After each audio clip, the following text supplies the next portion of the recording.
प्रभु जीशुख्रीष्ट नाम आप समस्त नमस्कार और धन्यवाद देउछि आप मानकर प्रार्थना पई आप मानकर भल पाइबा आउ आपण मानक प्रार्थना ही हेतु ही पुनर्बार मु आप मानक निकट रे एक नूतन वार्ता नहीं आसी पारि अछि।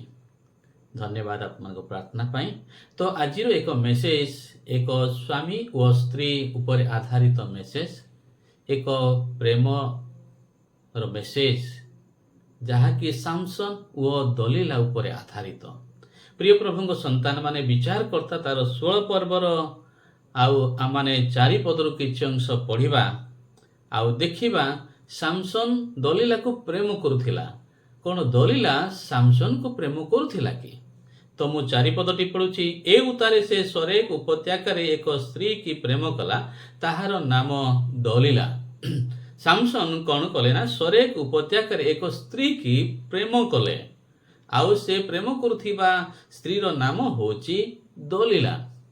प्रिय प्रभु को संतान माने ए जो सामसन जो दलीला को प्रेम कले बा ताको भल पाउथिले ताहा गोटे दिन रो घटना हेइ नथिबो, अनेक दिन रो घटना हेइथिबो। ता परे परे कोन हेइछि ना सामसन जे जोधा थिले आउ ताहाको हत्या करिवा पाई पालेस्टीय अधिपति माने खोजुथिले आउ से माने जाईकी कोन करछंती ना दलीला पाखरे पहुंची जाइछंती। मु 5 पद पढुछि से 16 पर्वर 5 पद। तहिरे पालेस्टीय अधिपति माने से स्त्री निकट को आसी ताहाको कहिले, काहीरे ताहार एही महाबल थाए ओ कि उपाय आम्भे माने ताहाको परास्त करी ताहाको क्लेश देबा पई बांधी पारिबो, एहा जानिबा पई तुमे ताहाको मणाओ। ताहा कले आम्भे माने प्रत्येक जन तुमको 1100 लेखाए रौप्य मुद्रा देबो। प्रिय प्रभु संतान माने आउ ए दलीला निकट को आउ पालेस्टीय अधिपति माने आसिकी आउ कौन करुछंती ना दलीला को प्रलोभन देखौछंती। कौन करिवे से माने ना सामसन रो जदी महाबल को जगारे अछि कौन कले तांको से माने धरि पारिबे आउ ताको बांधी की क्लेश देबे। एई कथा कौन करछंती ना सामसन जाहाको प्रेम करुथिले से दलीला निकट को आसिकी सामसन रो बलर गुप्त रहस्य विषय से माने पचारछंती आउ ताको प्रलोभन करुछंती ना से माने कौन करिवे ना प्रत्येक जन 1100 लेखाए रौप्य मुद्रा तांको देबे बोली।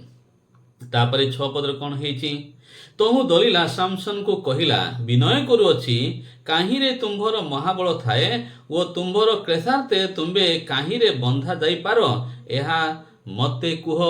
प्रिय प्रभु संतान माने आउ सामसन दलीला को प्रेम करुथिले, किंतु दलीला सामसन को प्रेम करुथिला कि नहीं आम माने आज देखिबा खोजिबा आउ से भितर शिखिबा।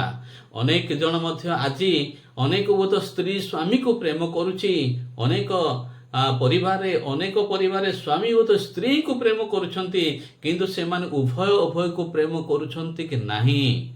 एई सामसन दलीला को तो प्रेम करुथिले, किंतु दलीला सामसन को प्रेम करुथिले कि नहीं। वो तो सामसन दलीला को स्त्री भावरे ग्रहण करिछंती, किंतु दलीला सामसन को स्वामी भावरे ग्रहण करी अछि कि नहीं।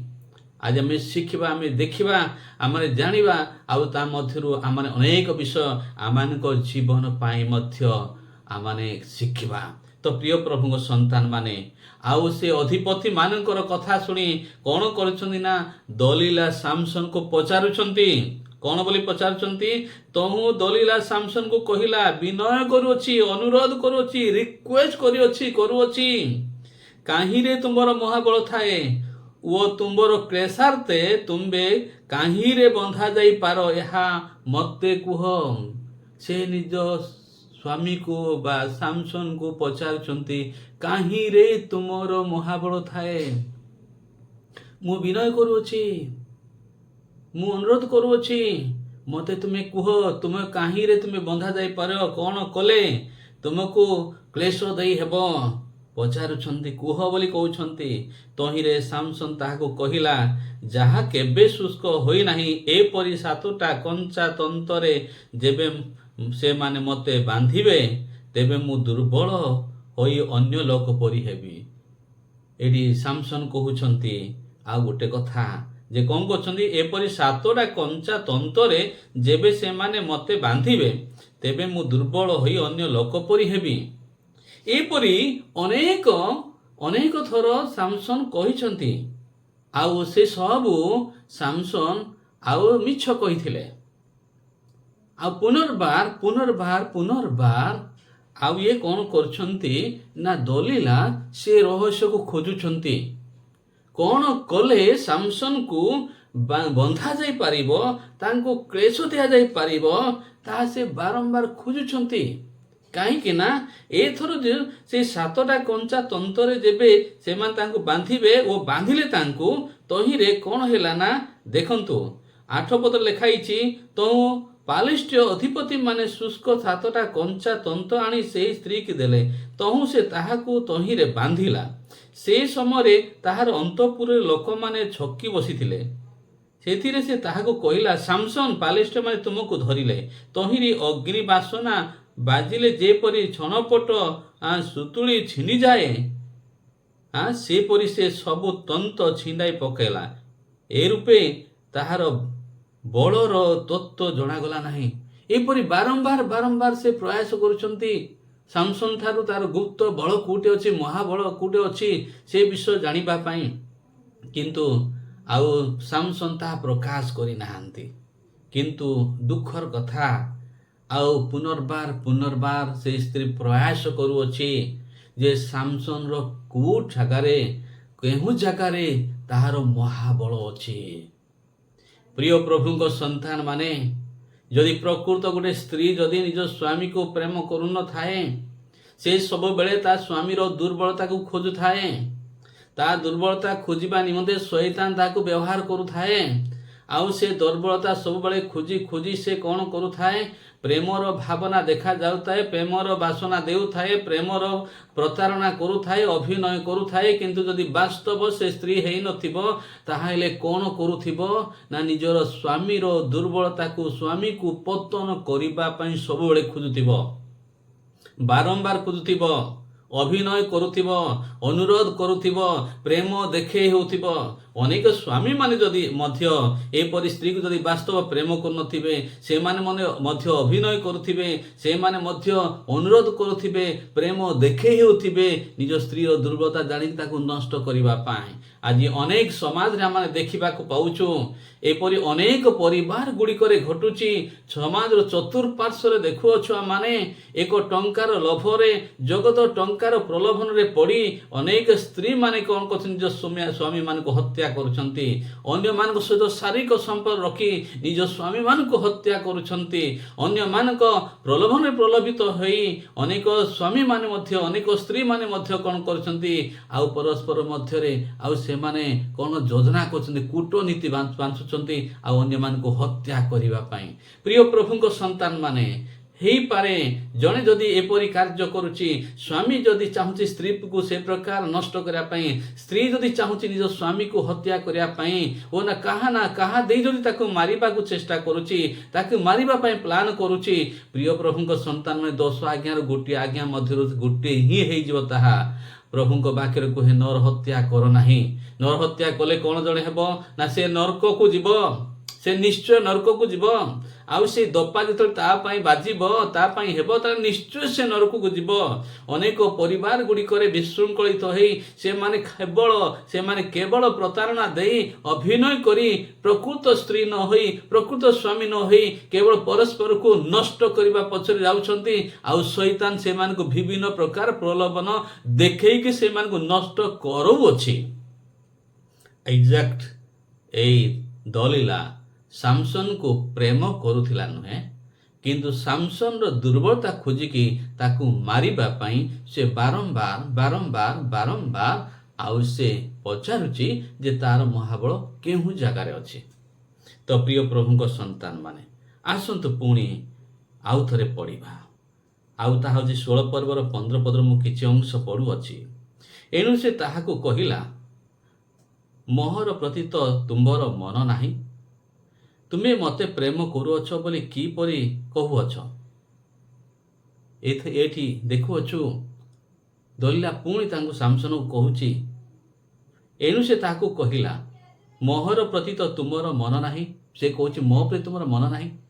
ତୁମେ ମୋତେ ଭଲ ପାଉଛ ବୋଲି କହୁଛ, ଠିକ୍ ଅଛି, କିନ୍ତୁ ମୋ ପ୍ରତି ମନ ନାହିଁ। ତୁମେ ତ ଭଲ ପାଉନ। ସେ ସାମସନ୍ କହୁଛି, ସାମସନ୍ ତୁମେ ତ ଭଲ ପାଉନ, ମୋ ପ୍ରତି ତୁମର ମନ ନାହିଁ, ମୋ ପ୍ରତି ତୁମର ହୃଦୟ ନାହିଁ। ତାପରେ ସେ କ'ଣ କହୁଛି, ତୁମେ ମୋତେ ପ୍ରେମ କରୁଛ ବୋଲି କିପରି କହୁଅଛ? ତୁମେ ତ ଭଲ ପାଉଛ ବୋଲି ତୁମେ ସାମସନ୍ ମୋତେ କେମିତି କହୁଛ? ଏ 3 ଥର ଯାକ ତୁମେ ମୋତେ ପରିହାସ କଲ। 3 ଥର ଦଲିଲା 3 ଥର ତାଙ୍କୁ ପଚାରିଛି ତାର ବଳ କେଉଁ ଜାଗାରେ ଅଛି ବୋଲି, ସାମସନ୍ର ବଳ କେଉଁ ଜାଗାରେ ଅଛି ବୋଲି। ଆଉ ତହିଁରେ ପୁନର୍ବାର ଏକ ଷଡ଼ଯନ୍ତ୍ର ବାନ୍ଧି, ଷଡ଼ଯନ୍ତ୍ର ବନେଇ କି ପ୍ରକାର ଭାବରେ ସେ ତାକୁ ପଚାରୁଛି। ଆପଣମାନେ ଏହି 15 ପଦକୁ ଦେଖିପାରନ୍ତି। ଏ 3 ଥର ଯାକ ତୁମେ ମୋତେ ପରିହାସ କଲ ଓ ତୁମ୍ଭର ମହାବଳ କାହିଁରେ ଥାଏ ତାହା ମୋତେ କହିଲ ନାହିଁ। ପ୍ରିୟ ପ୍ରଭୁଙ୍କ ସନ୍ତାନମାନେ, ଏକ ଆଶ୍ଚର୍ଯ୍ୟର ବିଷୟ, ଏହିସବୁ ଘଟଣା ସମାଜରେ ଘଟୁଅଛି। ଏହିସବୁ ଘଟଣା ଆମମାନଙ୍କ ଖ୍ରୀଷ୍ଟୀୟ ପରିବାରରେ ବି ବାଦ ପଡ଼ିନାହିଁ।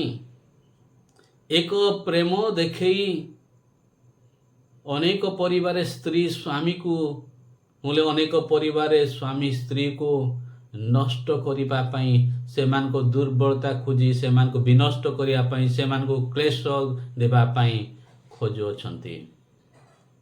କ'ଣ ସେମାନେ ପରମେଶ୍ୱରଙ୍କ ବାକ୍ୟ ଅନୁସାରେ ପରିଚାଳିତ ହେଉଛନ୍ତି କି? କ'ଣ ସେମାନେ ପରମେଶ୍ୱରଙ୍କ ବାକ୍ୟକୁ ଭୟ କରୁଛନ୍ତି କି? ପରମେଶ୍ୱର କ'ଣ ସେମାନଙ୍କ ଯୋଜନାକୁ ବୁଝିପାରୁନାହାନ୍ତି କି?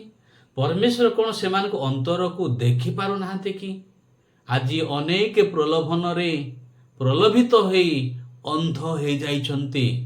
ବିଲିୟମର ପଥରେ ଚାଲୁଛନ୍ତି, ବିନଷ୍ଟର ପଥରେ ଚାଲୁଛନ୍ତି। ସେମାନେ ଜାଣିପାରୁନାହାନ୍ତି କାହାକୁ ହତ୍ୟା କରିବାକୁ ଯାଉଛନ୍ତି। ସେ ହତ୍ୟା କରିବା ଦ୍ୱାରା, ସେ ନଷ୍ଟ କରିବା ଦ୍ୱାରା କାହାର କ୍ଷତି ହେବ। ଦଲିଲା ସେ 1100 ରୌପ୍ୟ ମୁଦ୍ରାର ପ୍ରଲୋଭନରେ ପ୍ରଲୋଭିତ ହୋଇ ଯେଉଁ ସ୍ୱାମୀ ତାକୁ ଭଲ ପାଉଥିଲେ ତାହାର ଦୁର୍ବଳତା ଖୋଜି ଶତ୍ରୁ ହସ୍ତରେ ସମର୍ପଣ କରିବା ପାଇଁ ଚାହୁଁଅଛି ଓ ବାରମ୍ବାର ବୁଲେଇ ତେଲେଇ ତାହାକୁ ପଚାରୁଛି, ଅନୁରୋଧ କରୁଛି, କହୁଛି, ପଚାରୁଛି କି କେଉଁ ଜାଗାରେ ତୁମର ମହାଫଳ ଅଛି? ତୁମେ ମୋତେ 3 ଥର ହେଲା ତୁମେ ମୋତେ ପରିହାସ କରୁଛ।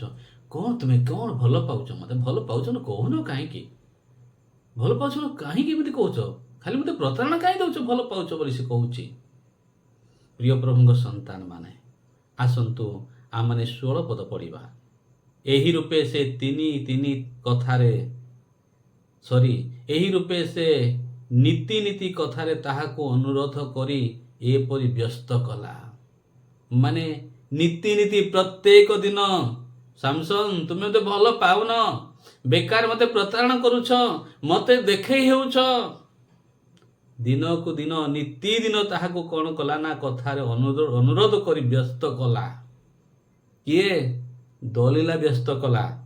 ତହିଁରେ ସାମସନ୍ କ'ଣ କରୁଛନ୍ତି ଦେଖନ୍ତୁ, ତାହାର ଆତ୍ମା ମରଣ ପାଇଁ ଅସ୍ଥିର ହେଲା।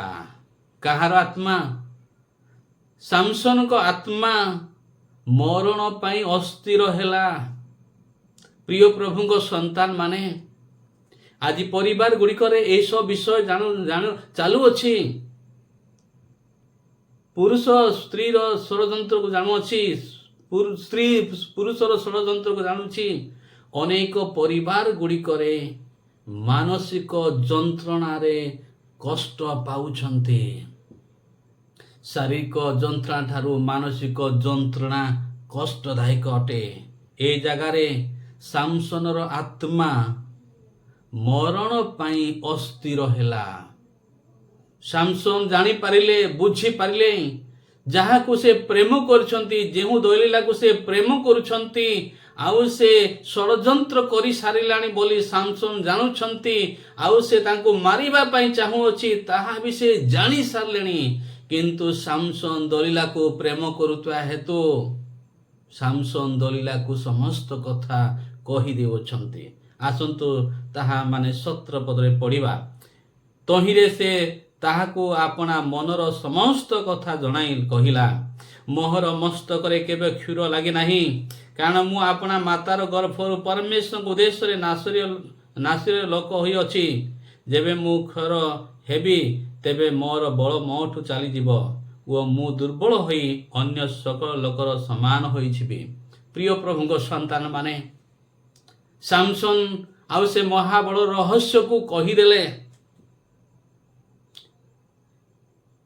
ପ୍ରିୟ ପ୍ରଭୁଙ୍କ ସନ୍ତାନ ମାନେ, ଏକ ଆଶ୍ଚର୍ଯ୍ୟର ବିଷୟ, ସାମସନ୍ ଦଲିଲା କେତେ ପ୍ରେମ କରୁଥିଲେ ଆମେ ଏ ଜାଗାରେ ଜାଣିପାରିବା, ବୁଝିପାରିବା କି ସାମସନ୍ ନିଜର ମହାବଳ କୋଉ ଜାଗାରେ ଅଛି ତାହା ସେ ଦଲିଲାକୁ କହିଦେଉଛନ୍ତି। ଆଉ ସେ ଜାଣୁଛନ୍ତି, ବୁଝୁଛନ୍ତି ଯେ ଦଲିଲା ତାକୁ ମାରିବା ପାଇଁ ଷଡ଼ଯନ୍ତ୍ର କରିଛି ବୋଲି। କିନ୍ତୁ ଏକ ଆଶ୍ଚର୍ଯ୍ୟର ବିଷୟ ଅଟେ, ଏକ ଆଶ୍ଚର୍ଯ୍ୟର ବିଷୟ ଅଟେ, ଦଲିଲା ସାମସନ୍କୁ ପ୍ରେମ ଦେଖେଇ ତାକୁ ହତ୍ୟା କରିବାର ସମସ୍ତ ଷଡ଼ଯନ୍ତ୍ର କରୁଛି ପ୍ରଲୋଭିତ ହୋଇ। ଆଜି ପ୍ରତ୍ୟେକ ସ୍ୱାମୀ ହେଉ କି ସ୍ତ୍ରୀ ହେଉ, ପ୍ରତ୍ୟେକ କିଛି ନା କିଛି ପ୍ରଲୋଭନରେ ପ୍ରଲୋଭିତ ହୋଇ, କିଛି ନା କିଛି ଲୋକମାନଙ୍କ କଥାରେ ପଡ଼ି ଶୈତାନ ସେମାନଙ୍କ ଦ୍ୱାରା ଆଉ ପରିବାରକୁ ବିଶୃଙ୍ଖଳିତ କରି ନଷ୍ଟ କରୁଛି। ଅନେକ ଜାଗାରେ ସ୍ତ୍ରୀ ଜାଣିପାରୁନାହିଁ, ଅନେକ ଜାଗାରେ ସ୍ୱାମୀ ଜାଣିପାରୁନାହିଁ। ଏକ ଦୁଃଖର ବିଷୟ ଏ ସମାଜରେ ଏସବୁ ବିଷୟ ମାନେ ଦେଖୁଅଛୁ। ଆଉ ଆମମାନଙ୍କ ଖ୍ରୀଷ୍ଟୀୟ ପରିବାରରେ, ଖ୍ରୀଷ୍ଟ ସମାଜ ମଧ୍ୟ ଏଥିରୁ ବାଦ ପଡ଼ିନାହିଁ। ତ ପ୍ରିୟ ପ୍ରଭୁଙ୍କ ସନ୍ତାନ ମାନେ, ୟା ପରେ କ'ଣ ହେଉଛି? ଆଶ୍ଚର୍ଯ୍ୟ ବିଷୟ। 19 ପଦ ମୁଁ ପଢ଼ୁଛି, ଆପଣମାନେ ଅନ୍ୟ ପଦ ଗୁଡ଼ିକ ପଢ଼ିବେ। ଆଉ ଦଲିଲା ତା ପୂର୍ବରୁ କହିଦେଉଛି, ସେ ତାର ମନର କଥା ମୋତେ କହିଦେଇଛି ବୋଲି ପାଲିଷ୍ଟିୟ ମାନଙ୍କୁ ଡାକି ଦେଉଛନ୍ତି। ସେମାନେ ଅନ୍ତପୁରରେ ଆସି ଛକି ବସି ରହୁଛନ୍ତି। ଆଉ ଦଲିଲା ଏପରି ପ୍ରେମ ପ୍ରକାଶ କରୁଛି ସାମସନ୍ ନିମନ୍ତେ, ତାହା ଆଶ୍ଚର୍ଯ୍ୟ ଲାଗିବ। 19 ପଦ ମୁଁ ପଢ଼ୁଛି, ସେ ବିଚାରକର୍ତ୍ତା 16-19 ପଦ। ତହୁ ସେ ତାହାକୁ ଆପଣା ଆଣ୍ଠୁରେ ଶୁଆଇଲା, ଆଉ ମନୁଷ୍ୟ ଡକାଇ ତାହାର ମସ୍ତକର 7 ବେଣୀ କ୍ଷୌର କଲା। ଏହି ରୂପେ ସେ ତାହାକୁ କ୍ଲେଶ ଦେବାକୁ ଲାଗିଲା ଓ ତାହାର ବଳ ତାହାଠାରୁ ଗଲା। ପ୍ରିୟ ପ୍ରଭୁଙ୍କ ସନ୍ତାନ ମାନେ, ଏକ ଛୋଟ ପିଲାକୁ ଶୋଇଲା ପରି ଦଲିଲା ଏ ପ୍ରକାର ପ୍ରେମରେ ସାମସନ୍କୁ ପକେଇଲା, ନିଜର କୋଳରେ ଶୋଇଲା, ନିଜର ଆଣ୍ଠୁରେ ଶୋଇଲା। କି ପ୍ରକାର ପ୍ରେମ ସେ ପ୍ରକାଶ କଲା। ଆଉ ଯେତେବେଳେ ସାମସନ୍ ଶୋଇ ପଡ଼ିଲା, ଆଉ ସେ କ'ଣ କଲେ, ଲୋକମାନଙ୍କୁ ଡକେଇ ତାର 7 ବେଣୀକୁ କ୍ଷୌର ମାରିବା ପାଇଁ କହୁଅଛି। ହିତୋପଦେଶ କୁହେ, ଯାହାର ବକ୍ଷରେ ତୁମେ ଶୟନ କରୁଅଛ ତାହାକୁ ସୁଦ୍ଧା ବିଶ୍ୱାସ କର ନାହିଁ ବୋଲି। ଏକ ଆଶ୍ଚର୍ଯ୍ୟର ବିଷୟ, ଏକ ଆଶ୍ଚର୍ଯ୍ୟର ବିଷୟ, ଏକ ଆଶ୍ଚର୍ଯ୍ୟର ବିଷୟ ଏହା ଅଟେ। ଏକ ଭୟଙ୍କର ବିଷୟ ଏହା ଅଟେ।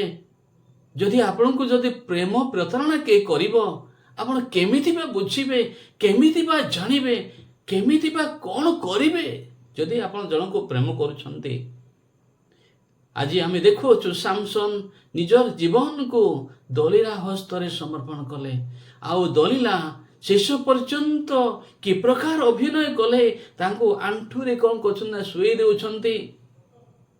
ଆଉ ଲୋକମାନେ ଆସି ତାଙ୍କୁ କ୍ଷୌର ମାରୁଛନ୍ତି। ତହିଁରେ ଦଲିଲା ଡାକି କହୁଛି, ସାମସନ୍, ପାଲିଷ୍ଟିୟ ମାନେ ତୁମକୁ ଧରିଲେ। ସେତେବେଳେ ଆଉ ସାମସନ୍ ଉଠୁଛନ୍ତି, ଆଉ ତାଠୁ ସମସ୍ତ ବଳ ଚାଲି ଯାଇଥାଉଛି। ଆଉ ପାଲିଷ୍ଟିୟ ମାନେ ତାକୁ ବାନ୍ଧି ନେଇଯାଉଛନ୍ତି। ପ୍ରିୟ ପ୍ରଭୁଙ୍କ ସନ୍ତାନ ମାନେ, ଆଉ ସେମାନେ ଆନନ୍ଦ କରୁଛନ୍ତି, ସେମାନେ ମଜା କରୁଛନ୍ତି, ସେମାନେ ଖୁସି ହେଉଛନ୍ତି। ଆମେ ଦେଖୁଅଛୁ। ତାପରେ ସେମାନେ ତାଙ୍କର ଗୋଟେ ଏକ ପର୍ବ ଆସୁଛି, ତାହା ମୁଁ 23 ପଦରୁ ପଢ଼ୁଅଛି। ଅନନ୍ତର ପାଲିଷ୍ଟିୟ ଅଧିପତି ମାନେ ଆପଣମାନଙ୍କ ଦେବତା ଦାଗନ ଉଦ୍ଦେଶ୍ୟରେ ମହାଯଜ୍ଞ କରି ଆନନ୍ଦ କରିବାକୁ ଏକତ୍ର ହେଲେ। କାରଣ ସେମାନେ କହିଲେ, ଆମ୍ଭମାନଙ୍କ ଦେବତା ଆମମାନଙ୍କ ଶତ୍ରୁ ସାମସନ୍କୁ ଆମ୍ଭମାନଙ୍କ ହସ୍ତରେ ସମର୍ପଣ କରିଅଛି। ପୁଣି ଲୋକମାନେ ତାହାକୁ ଦେଖି ଆପଣମାନଙ୍କ ଦେବତାର ପ୍ରଶଂସା କଲେ, କାରଣ ସେମାନେ କହିଲେ ଯେ ଆମ୍ଭମାନଙ୍କର ଅନେକଙ୍କୁ ବଧ କଲା। ଆମ୍ଭମାନଙ୍କର ଏପରି ଶତ୍ରୁ ଓ ଦେଶନାଶକକୁ ଆମ୍ଭମାନଙ୍କ ଦେବତା ଆମ୍ଭମାନଙ୍କ ହସ୍ତରେ ସମର୍ପଣ କରିଅଛି। ପୁଣି ସେମାନଙ୍କ ମନ ଆନନ୍ଦିତ ହୁଅନ୍ତେ ସେମାନେ କହିଲେ, ସାମସନକୁ ଡାକ, ସେ ଆମ୍ଭମାନଙ୍କ ସାକ୍ଷାତରେ କୌତୁକ କରିବ। ତହୁ ସେମାନେ ସାମସନକୁ କାରାଗାରରୁ ଡାକି ଆଣିଲେ ଓ ସେ ସେମାନଙ୍କ ସାକ୍ଷାତରେ କୌତୁକ କଲା। ଆଉ ସେମାନେ ତାହାକୁ ଦୁଇ ସ୍ତମ୍ଭ ମଧ୍ୟରେ ଠିଆ କରାଇଲେ। ପ୍ରିୟ ପ୍ରଭୁଙ୍କ ସନ୍ତାନମାନେ, ସାମସନକୁ ଧରିଲା ପରେ ସାମସନଙ୍କ ଚକ୍ଷୁକୁ ଉପାଡ଼ି ଦେଲେ। ଉପାଡ଼ିଲା ପରେ ତାଙ୍କ କାରାଗାର ରଖିଲେ। ସେ କାରାଗାରରେ ଚକି ପେଷିଲେ। ଅନେକ ନିଜ ପରିବାରରେ ବର୍ତ୍ତମାନ ସମୟରେ ଚକି ପେଷୁଛନ୍ତି। କାହିଁକି ନା ଅନେକ ପ୍ରେମ ବନ୍ଧନରେ ବନ୍ଧା ଯାଇ ସେମାନେ ଶତ୍ରୁ ହସ୍ତରେ ସମର୍ପିତ ହୋଇଛନ୍ତି। ମୁକୁଳି ପାରୁନାହାନ୍ତି। ପରମେଶ୍ୱରଙ୍କୁ ଭୟ କରୁଥିବା ହେତୁ ସେମାନେ କୁଆଡ଼େ ଯାଇପାରୁନାହାନ୍ତି। ପ୍ରିୟ ପ୍ରଭୁଙ୍କ ସନ୍ତାନ ମାନେ, ଏକ ଦୁଃଖର ବିଷୟ ସବୁ ଘଟୁଅଛି। ଅନେକ ମାନସିକ ଯନ୍ତ୍ରଣା ବ୍ୟତିବ୍ୟସ୍ତ ହେଉଛନ୍ତି। ଆଉ ଏମାନେ କ'ଣ କଲେ? ଆଉ ସେ କାରାଗାରରୁ ଆଣିକି ସେମାନଙ୍କର ଆଉ ପୂଜା ସମୟରେ ଆଣୁଛନ୍ତି। ସେମାନଙ୍କ ଦେବତା ଯେ ତାଙ୍କୁ ସମର୍ପଣ କରିଛି ବୋଲି ଆଣୁଛନ୍ତି। ଆଉ କହୁଛନ୍ତି ତାଙ୍କୁ ଆଣ, ସେମାନଙ୍କ ନିମନ୍ତେ କ'ଣ କରିବ ନା କୌତୁକ କରିବ, ମଜା କରିବ। ସେମାନେ ତାଙ୍କୁ ମଜାକ କରିବାର ଦେଖିବେ, ଥଟ୍ଟା କରିବା ଦେଖିବେ, ତାଙ୍କ ଆଖିକୁ ଉପାଡ଼ି ଦେଇଛନ୍ତି। ପ୍ରିୟ ପ୍ରଭୁଙ୍କ ସନ୍ତାନ ମାନେ, ତହୁ ସାମସନ ଆପଣା ହସ୍ତଧାରୀ ବାଳକକୁ କହିଲା, ଯେଉଁ ଦୁଇ ସ୍ତମ୍ଭ ଉପରେ ଗୃହର ନିର୍ଭର ଅଛି ତାହା ମୋତେ ସ୍ପର୍ଶ କରିବାକୁ ଦିଅ। ତହିଁ ଉପରେ ଆଉ ଯିବି। ପ୍ରିୟ ପ୍ରଭୁଙ୍କ ସନ୍ତାନ ମାନେ, ଆଉ ସେମାନଙ୍କ ନିମନ୍ତେ ସାମସନ କ'ଣ କରୁଛନ୍ତି ନା କୌତୁକ କରୁଛନ୍ତି। ଆଉ ଅନେକ ଦେଖି ମଜାକ ଉଡ଼ାଉଛନ୍ତି, ପରିହାସ କରୁଛନ୍ତି। ତାଙ୍କ ଦେବତାକୁ ଧନ୍ୟବାଦ ଦେଉଛନ୍ତି, ଆନନ୍ଦ ଉଠାଉଛନ୍ତି। ଆଜି ମଧ୍ୟ ଅନେକ ସେପରି ଆନନ୍ଦ ଉଠାନ୍ତି। ଅନେକ ଆଜି ମାନସିକ ଯନ୍ତ୍ରଣାରେ କଷ୍ଟ ପାଉଥିବା ସମୟରେ ଅନେକ ଆନନ୍ଦ ଉଠାନ୍ତି। ଏପରି ପରିବାର ଗୁଡ଼ିକ ମଧ୍ୟରେ ଘଟୁଅଛି। ଏପରି ପରିବାର ସମାଜରେ ଗୁଡ଼ିକରେ ଘଟୁଅଛି। ପ୍ରିୟ ପ୍ରଭୁଙ୍କ ସନ୍ତାନ, ଏସବୁ ବିଷୟ କ'ଣ ପାଇଁ ଲେଖା ହେଇଛି? ଆପଣଙ୍କୁ ଆଉ ମୋତେ ଶିଖିବା ନିମନ୍ତେ ଲେଖା ହେଇଛି। ତ ପ୍ରିୟ ପ୍ରଭୁଙ୍କ ସନ୍ତାନ ମାନେ, ସାମସନ ସେମାନଙ୍କ ନିକଟରେ କୌତୁକ କଲା ପରେ ସେ କହୁଛନ୍ତି ତାଙ୍କ ପାଖରେ ଠିଆ ହେଇଥିବା ଏକ ବାଳକକୁ, ନା ଏଇ ଯେଉଁ ଘରଟି ଯେଉଁ ସ୍ତମ୍ଭ ଉପରେ ନିର୍ଭର ଅଛି ତାହା ମୋତେ ଦେଖାଅ। ମୁଁ ତହିଁରେ କ'ଣ କରିବି ନା ଆଉଜି ପଡ଼ିବି। ଆଉ ସାମସନ ପରମେଶ୍ୱରଙ୍କ ନିକଟରେ ସେ ସ୍ତମ୍ଭ ଗୁଡ଼ିକ ପାଇଲା ପରେ ପ୍ରାର୍ଥନା କରୁଛନ୍ତି। କ'ଣ ବୋଲି ପ୍ରାର୍ଥନା କରୁଛନ୍ତି? ଆସନ୍ତୁ ଆମେ ସେ ପଦଟି ପଢ଼ିବା। 28 ପଦ। ସେତେବେଳେ ସାମସନ ସଦାପ୍ରଭୁଙ୍କୁ ଡାକି କହିଲା, ହେ ପ୍ରଭୁ ସଦାପ୍ରଭୁ, ନିବେଦନ କରୁଅଛି, ମୋତେ ସ୍ମରଣ କର। ହେ ପରମେଶ୍ୱର, ନିବେଦନ କରୁଅଛି, ମୁଁ ଯେପରି ପାଲିଷ୍ଟିୟମାନଙ୍କ ଠାରୁ ଏକାବେଳେ ମୋହର 2 ଚକିର ପ୍ରତିଶୋଧ ନେଇପାରିବି, ଏଥିପାଇଁ କେବଳ ଏହି ଥରକ ମୋତେ ବଳବାନ କର। ତହୁ ମଧ୍ୟସ୍ଥିତ ଯେଉଁ 2 ସ୍ତମ୍ଭ ଉପରେ ଗୃହର ଭାର ଥିଲା, ସାମସନ ତହିଁର ଗୋଟିକି ଆପଣା ଦକ୍ଷିଣ ହସ୍ତରେ ଓ ଆରଟିକି ଆପଣା ବାମ ହସ୍ତରେ ଧରି ତହିଁ ଉପରେ ଆଉଜି ପଡ଼ିଲା। ପୁଣି ସାମସନ କହିଲା, ପାଲିଷ୍ଟିୟମାନଙ୍କ ସହିତ ମୋହର ପ୍ରାଣ ଯାଉ। ଏହା କହି ସେ ବଳରେ ଆପଣାକୁ ନୁଆଇଲା। ତହୁ ଭିତରେ ଥିବା ଅଧିପତିମାନଙ୍କ ଓ ସମସ୍ତ ଲୋକଙ୍କ ଉପରେ ସେହି ଗୃହ ପଡ଼ିଗଲା। ଏହି ରୂପେ ତାହାର ଜୀବନ କାଳର ହତ ଲୋକ ଅପେକ୍ଷା ତାହାର ମରଣ କାଳର ହତ ଲୋକର ସଂଖ୍ୟା ଅଧିକ ହେଲା। ପ୍ରିୟ ପ୍ରଭୁଙ୍କ ସନ୍ତାନ ମାନେ, ସେଇ ଜାଗାରେ ଅନେକ ଅଧିପତି ମାନେ ଥିଲେ। ଆଉ ଜାଣନ୍ତି, ତାଙ୍କ ଜୀବନ କାଳରେ ସାମସନ ଯେତେ ଜଣଙ୍କୁ ସେ ବଧ କରିଥିଲେ, ତାଙ୍କ ମରଣ ସମୟରେ ତାହାଠାରୁ ଅଧିକ ଲୋକମାନଙ୍କୁ ସେ ବଧ କଲେ। ଆଉ ସେ କହିଲେ, ମୋହର ପ୍ରାଣ ଏମାନଙ୍କ ସହିତ ଯାଉ। ଆଉ ସେ ପ୍ରଭୁଙ୍କୁ ପ୍ରାର୍ଥନା କଲେ କି, ପ୍ରଭୁ ଏଇ ଶେଷ ଥରକ ମୋତେ ତୁମେ କ'ଣ କର ନା ମୋତେ ବଳ ଦିଅ, ସେଇ ଶକ୍ତି ଦିଅ। ଆଉ ଯେଉଁ ସ୍ତମ୍ଭ ଉପରେ, ଯେଉଁ ପିଲର ଉପରେ ସେ ଗୃହଟି ଠିଆ ହେଇଥିଲା, ସେ ସ୍ତମ୍ଭକୁ ସେ କ'ଣ କଲେ ନା ସେ ଉପରେ ଆଉଜି ପଡ଼ିଲେ। ଆଉ ସେ ଗୃହଟି ଭାଙ୍ଗି ପଡ଼ିଲା। ଆଉ ସେଠି ଥିବା ଲୋକମାନେ ସମସ୍ତେ ବିନଷ୍ଟ ହେଲେ। ଅନେକ ସେଠି ଅଧିପତି ମାନେ ଥିଲେ। ଦଲିଲା, ଯେଉଁମାନଙ୍କ ଟଙ୍କା ନେଇ ତୁ ପ୍ରଲୋଭିତ ହେଇଥିଲୁ, ଯେଉଁମାନଙ୍କ ପ୍ରଲୋଭନରେ ତୁ ପ୍ରଲୋଭିତ ହେଇ ପ୍ରେମ କରୁଥିବା ନିଜ ସ୍ୱାମୀକୁ ସେମାନଙ୍କ ହସ୍ତରେ ସମର୍ପଣ କଲୁ, ଲାଭ କ'ଣ ପାଇଲୁ? ଯେଉଁମାନଙ୍କଠାରୁ ଟଙ୍କା ନେଇଥିଲୁ ସେମାନଙ୍କୁ ରକ୍ଷା କରିପାରିଲୁ କି? ନା ତୋ ଜୀବନ ଖୁସିରେ ରହିଲା କି? ଆଜି ଯେଉଁମାନଙ୍କ ପରିବାରରେ ଏ ପ୍ରକାର ଘଟଣା ଗୁଡ଼ିକ ଘଟୁଅଛି, ସେଇମାନଙ୍କ ନିକଟରେ ଏଇ ମୋର ପ୍ରଶ୍ନ, ଆପଣ ଯଦି ବାହା ହେଇଛନ୍ତି ପ୍ରକୃତ ସ୍ୱାମୀ ପରି, ପ୍ରକୃତ ସ୍ତ୍ରୀ ପରି କାହିଁ ହେଉନାହାନ୍ତି? ପ୍ରିୟ ପ୍ରଭୁଙ୍କ ସନ୍ତାନ, ଜୀବନ ଗୋଟିଏ ମାତ୍ର। ଏଇ ଜଗତରେ ଅନ୍ତିମ ସୁଯୋଗ ପରି ଆମମାନେ ପୃଥିବୀରେ ଅଛୁ। ଏଇ ଦିନେ ସରିଯିବ। ଆମମାନେ ଦିନେ ପ୍ରଭୁଙ୍କ ନିକଟକୁ ଯିବା। ପ୍ରଭୁଙ୍କ ନିକଟରେ କ'ଣ କହିବା? ଆମମାନେ ପରସ୍ପର ବିଶ୍ୱସ୍ତ ଅଛୁ କି? ଆସନ୍ତୁ ହିତୋପଦେଶର କିଛି ଅଂଶ ପଢ଼ିବି। ଏକ ସ୍ତ୍ରୀ କେମିତି ସ୍ତ୍ରୀ ହେବା କଥା ତାହା ଲେଖା ହେଇଛି। ହିତୋପଦେଶ ତାର 31 ପର୍ବର 27 ପଦ ଲେଖାଯାଏ, ସେ ଆପଣା ପରିବାର ଆଚରଣରେ ମନୋଯୋଗ କରେ। ଏକ ସ୍ତ୍ରୀ, ଏକ ଉତ୍ତମ ସ୍ତ୍ରୀ ନିଜ ପରିବାର ଆଚରଣରେ ମନୋଯୋଗ କରେ। ନିଜ ପରିବାର ବିଷୟରେ ସେ ଧ୍ୟାନ ଦିଏ। ନିଜ ପରିବାର ବିଷୟରେ ସେ ଚିନ୍ତା କରେ।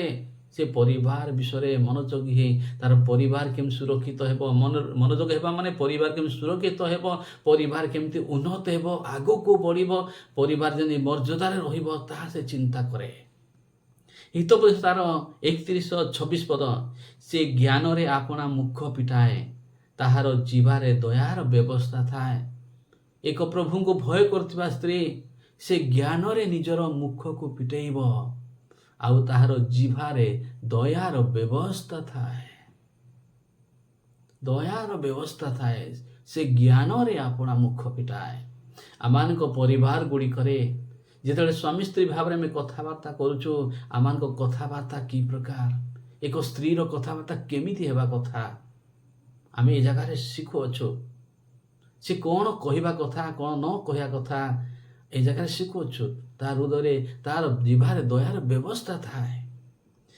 ହିତୋପଦେଶ ତାର 31 ପର୍ବର 11 ପଦ, ତାହାର ସ୍ୱାମୀର ହୃଦୟ ତାଠାରେ ନିର୍ଭର କରେ, ପୁଣି ତାହାର ଲାଭର ଅଭାବ ହୁଏ ନାହିଁ।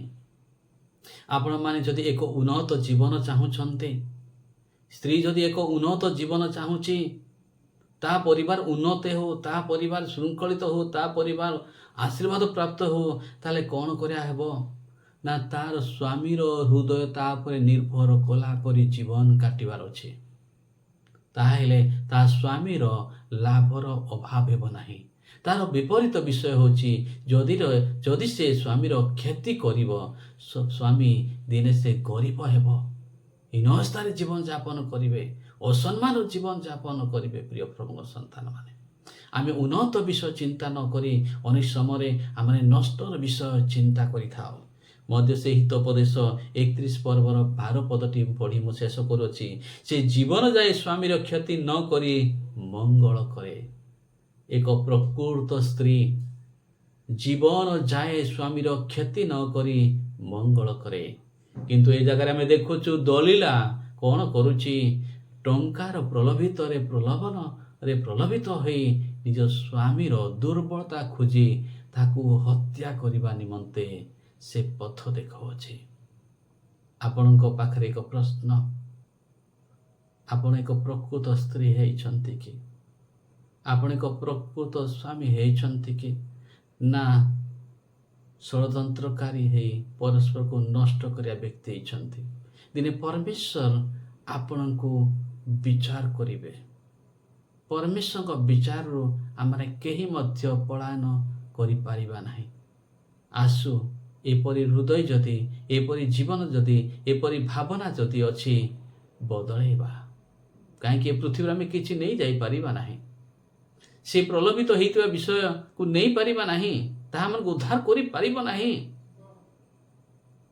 ଯଦି ଉଦ୍ଧାର କରିପାରିବ, ତାହେଲେ ଗୋଟିଏ ବିଷୟ, ଆଜି ଯଦି ସେ ପଥରେ ଅଛନ୍ତି, ମନକୁ ପରିବର୍ତ୍ତନ କରନ୍ତୁ ଆଉ ପ୍ରଭୁ କ୍ଷମା ମାଗନ୍ତୁ। ପ୍ରଭୁ, ମୁଁ ଭୁଲ ବାଟରେ ଥିଲି, ମୁଁ ଭୁଲ ଚିନ୍ତାଧାରା ଥିଲି, ପ୍ରଭୁ ମୋତେ କ୍ଷମା କର।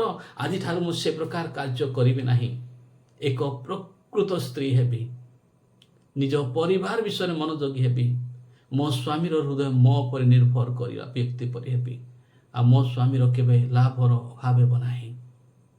ଆଉ ମୁଁ ଜୀବନ ଯାଏ ମୋ ସ୍ୱାମୀର କ୍ଷତି ନ କରି ମଙ୍ଗଳ କରିବେ। ଯଦି ଏ ପ୍ରକାର ଏକ ସ୍ତ୍ରୀ ହୁଏ, ତାହା ସ୍ୱାମୀ ତାକୁ କେବେ ପ୍ରେମ ନ କରି ରହିପାରିବ କି? ତା ବିନା ସେ ବଞ୍ଚିପାରିବ କି? ନାହିଁ ପ୍ରିୟମାନେ, ଫେରିଆସୁ ପ୍ରଭୁଙ୍କ ନିକଟକୁ। ପ୍ରଭୁଙ୍କ ବାକ୍ୟ ଅନୁସାରେ ଆଜି ଆମେ ଅନୁତାପ କରୁ। ଚତୁଃପାର୍ଶ୍ୱରେ ଏହିପରି ଅନେକ ଘଟଣା ସବୁ ଘଟୁଅଛି। ଆଜି ଅନେକ ସ୍ତ୍ରୀ ନ ହେଇ ଦଲିଲା ହେଇଛନ୍ତି, ଅନେକ ସ୍ୱାମୀ ନ ହେଇ ଦଲିଲା ହେଇଛନ୍ତି, ଆଉ ପରସ୍ପର ବିନଷ୍ଟକୁ ଖୋଜୁଛନ୍ତି। ସେ ଭାବନା ନ ରଖ। ଗୋଟିଏ ହିଁ ଜୀବନ, ଥରେ ହିଁ ସୁଯୋଗ ପାଇଛୁ ଜଗତରେ ରହିବା ପାଇଁ। ଦିନେ ଈଶ୍ୱରଙ୍କ ନିକଟରେ ନିଜ ନିଜର ହିସାବ ଦେବାକୁ ପଡ଼ିବ।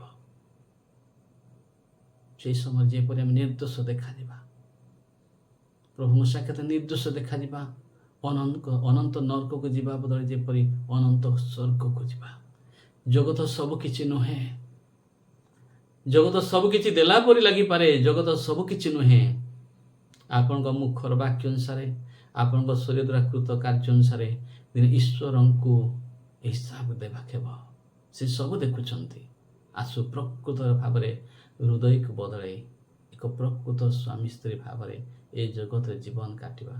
ପରମେଶ୍ୱର ଗୌରବାନ୍ୱିତ ହେବେ, ଶୈତାନ ଲଜ୍ଜିତ ହେବ, ଆଉ ପରିବାର ଉନ୍ନତ ହେବ। ପ୍ରଭୁ ଆପଣଙ୍କୁ ଆଶୀର୍ବାଦ କରନ୍ତୁ।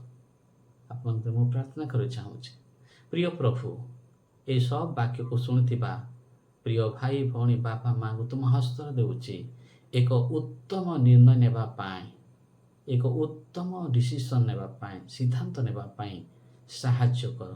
ଆଜି ସମାଜରେ ଚତୁଃପାର୍ଶ୍ୱରେ ଏସବୁ ବିଷୟ ଘଟୁଅଛି ବାପା। ଏସବୁ ଶୈତାନର ଚାତୁରୀରୁ, ପ୍ରଲୋଭନରୁ ଯେପରି ସେମାନେ ଉଦ୍ଧାର ପାଇବେ ସାହାଯ୍ୟ କର। ଯୀଶୁଙ୍କ ନାମରେ ପ୍ରାର୍ଥନା ମାଗିଲୁ। ଆମେନ୍, ଆମେନ୍, ଆମେନ୍। ପ୍ରଭୁ ଯୀଶୁ ଆପଣଙ୍କୁ ଆଶୀର୍ବାଦ କରନ୍ତୁ।